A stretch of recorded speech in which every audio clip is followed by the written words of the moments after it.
भोकरदन शहरामध्ये छत्रपती शिवाजी महाराज चौकामध्ये आपल्या तालुक्यात जे 21 उपोषणकर्ते होते त्यामध्ये भोकरदन, गोकुळ, चिंचोली गाव तसेच जळगाव सपकाळ येथील उपोषणकर्त्यांचा तसेच आरक्षणाचं जे आंदोलन उभं राहिलं त्या आंदोलनामध्ये ज्या मराठा सेवकावर खोटे गुन्हे दाखल झाले अशा आपल्या मराठा सेवकांचा जाहीर सत्कार येथे भोकरदन सकल मराठा समाज यांच्या वतीनं आयोजित केला होता। खरं म्हणजे या आयोजनाचा उद्देश असा होता की ज्या मराठा सेवकावर आंदोलनात गुन्हे दाखल झाले त्यातले बरेचसे मराठा सेवक हे त्या ठिकाणी हजर नसताना सुद्धा त्यांच्यावर गुन्हे दाखल झाले, पण एक समाजभान म्हणून एक आपलं कर्तव्य म्हणून या मुलांच्या पाठीमागं उभं राहणं हे आमचं सकल मराठा समाजाचं आद्य कर्तव्य आहे। त्या कर्तव्याच्या पालना करतात आज या सगळ्या मुलांचा आम्ही सत्कार केला आहे।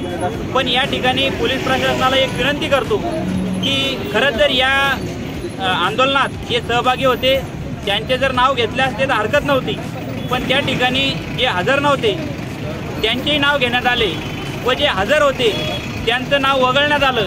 अशांची यादी भोकरदन मराठा समाजाच्या वतीनं तयार करण्यात आलेली आहे की जे खरोखर तिथं हजर होते पण त्यांचं गुन्ह्यात कोणाच्या दबावाला असेल, कोणाच्या काही कारणामुळे त्यांच्यावर दबाव असेल यांचं नाव घेण्यात आलेलं नाही। अशा लोकांचं नाव आम्ही पोलीस प्रशासनाला देणार आहे आणि खरं म्हणजे या सर्व मराठा शूरवीरांचं अभिनंदन करण्यासाठी आज आम्ही इथे जमा झालो आहे। सकल मराठा समाजाच्या वतीनं, मनोज दादाच्या वतीनं सगळ्यांचे आभार व्यक्त करतो। धन्यवाद। पहिल्यापासून मराठा समाज रस्त्यावर उतरलेला आहे। अतिशय शांततेच्या मार्गाने हे आंदोलन सुरू होतं, परंतु पोलीस प्रशासनाच्या माध्यमातून या शासनानं आमच्या माता भगिनींवर लाठी हल्ला केला आणि मराठा समाजाला उचकवण्याचं काम केलं। त्यातून वेगवेगळे आंदोलनं शांततेच्या मार्गाने मनोज पाटील सांगतील त्या मार्गदर्शनाखालीच आमचे सर्व आंदोलनं चालू होते। आपल्या तालुक्यामध्ये आमरण उपोषण जवळपास 5 ठिकाणी सुरू होतं, त्याच्यामध्ये 24 जण या आंदोलनामध्ये सहभागी झाले होते।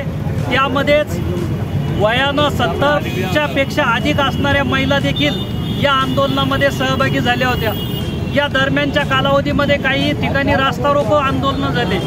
या आंदोलनं करत असताना आमचे मराठा सेवक आम्ही वेगवेगळ्या आंदोलनाच्या ठिकाणी विभागून दिले की ज्या ठिकाणी शांततेच्या मार्गाने आंदोलन झालं पाहिजे त्यांनी तिथं जर कोणी काही थंडी वाजती म्हणून आग लावली असेल, शेकोटी केली असेल तर त्याला आपल्याला जाळपोळ म्हणता येणार नाही। परंतु पोलीस प्रशासनानं साधं कुठं लाकडं जाळून शेकोटी केली असेल तर त्याला सुद्धा जाळपोळ म्हणून गृहीत धरलं आणि त्या पद्धतीनं गुन्हे दाखल केले।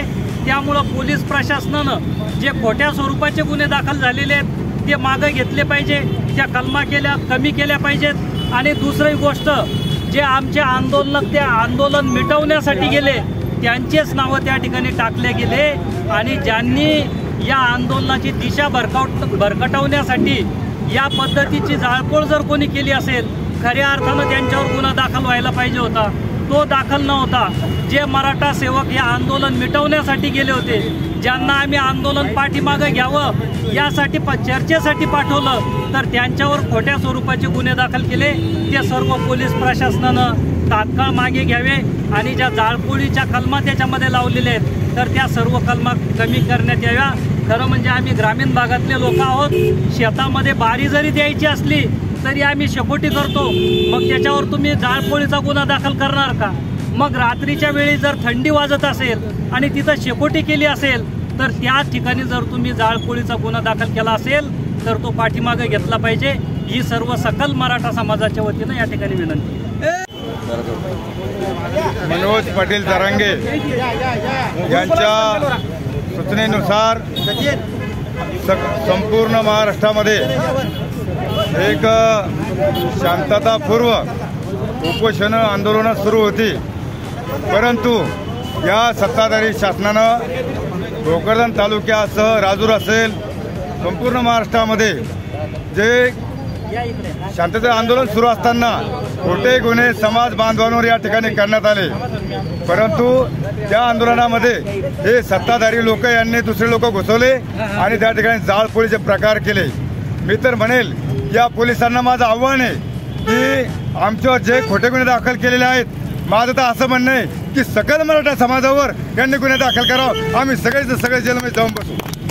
जय जिजाऊ। आज या ठिकाणी आमच्या सकल मराठा समाज भोकरदनच्या वतीनं ज्या मराठा बांधवावर खोट्या केसेस दाखल झाल्या, त्यामुळं त्यांचा आम्ही खोट्या केसेस झाल्या म्हणून सत्कार केला।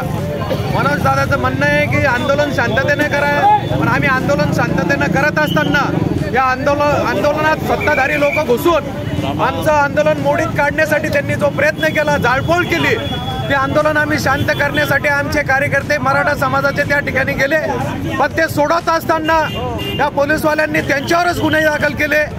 परंतु असो, आम्ही त्या गुन्ह्यांच्या दाखल झालेल्या सर्व आमच्या सकल मराठा समाजासोबत राहू आणि अशा केसेसला आम्ही घाबरत नाही। या केसेस ज्या झाल्या त्याला आम्ही न्यायालयीन पद्धतीनं तोंड देण्यासाठी आम्ही सर्व मराठा समाज म्हणून त्यांच्या सोबत राहू, परंतु अशा खोट्या केसेस आमच्यावर यापुढे केल्या तर आम्ही हा अन्याय सहन करणार नाही, हा आमचा इशारा राहील।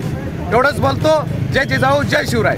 मराठा सकल समितीच्या वतीनं ज्या तरुणावरती जे निरपराध आहेत त्यांचे जे गुन्हे दाखल केलेत त्यांचा कुठे मनोबल खचू नये, त्यांचा त्या ठिकाणी सन्मान करणं गरजेचं आहे। तर बरेचसे असे तरुण आहेत ज्यांना शिक्षणात आणि नोकरीमध्ये त्यांना करिअर अजून करायचं आहे आणि महाराष्ट्र पोलिसनं आमचं शांततेच्या मार्गाने चालू असलेल्या आंदोलनामध्ये त्या ठिकाणी आम्ही मान्य करतो 30 दिवस मनोजदादांनी सरकारात दिलेले होते, परत 10 दिवस त्यांनी वाढवून दिले। 40 दिवसानंतर जर सरकारने आरक्षण घोषित केलं नसेल तर साहजिकच आमच्या लोकांचं पित्तगुळ खवळलं असेल। छोटं मोठं काम त्या ठिकाणी रस्त्यातील टायर जाळण्याचं काम आमच्या काही तरुण बांधवांनी केलं असेल, पण त्याला सरकारनं आणि महाराष्ट्र पोलिसनं कुठेतरी थोडं दुर्लक्षित करणं गरजेचं होतं। त्यांनी त्याची कुठली पर्वा न करता खोटे गुन्हे दाखल करून या माध्यमातून सिद्ध केलेलं आहे की त्यांचा मराठा ते दोषी आहेत। पुढच्या काळामध्ये आम्हाला एकच सांगणार सरकारला, जे गुन्हे आज आमच्या तरुणावरती दाखल झालेत ते गुन्हे आपण तात्काळ मागे घेतले पाहिजेत। आमच्यावरती गुन्हे दाखल करा, आम्हाला मान्य आहे। आम्हाला मनोजदादांना साथ द्यायची, आरक्षण घेणं, डोक्यात केस जेवढं आहे त्यापेक्षा जास्त केस दाखल केल्या तरी आम्ही ते घ्यायला स्वीकारणार आहोत। आणि परंतु जे तरुण ज्यांना पुढं त्यांना भविष्य आहे त्यांच्यावरती गुन्हे मागे घेतले पाहिजेत, ही आमची प्रमुख मागणी आहे। पुढच्या काळामध्ये सरकारनं ही आमची मागणी मान्य करावी, ही भूमिका या ठिकाणी मान्य करता थांबतो।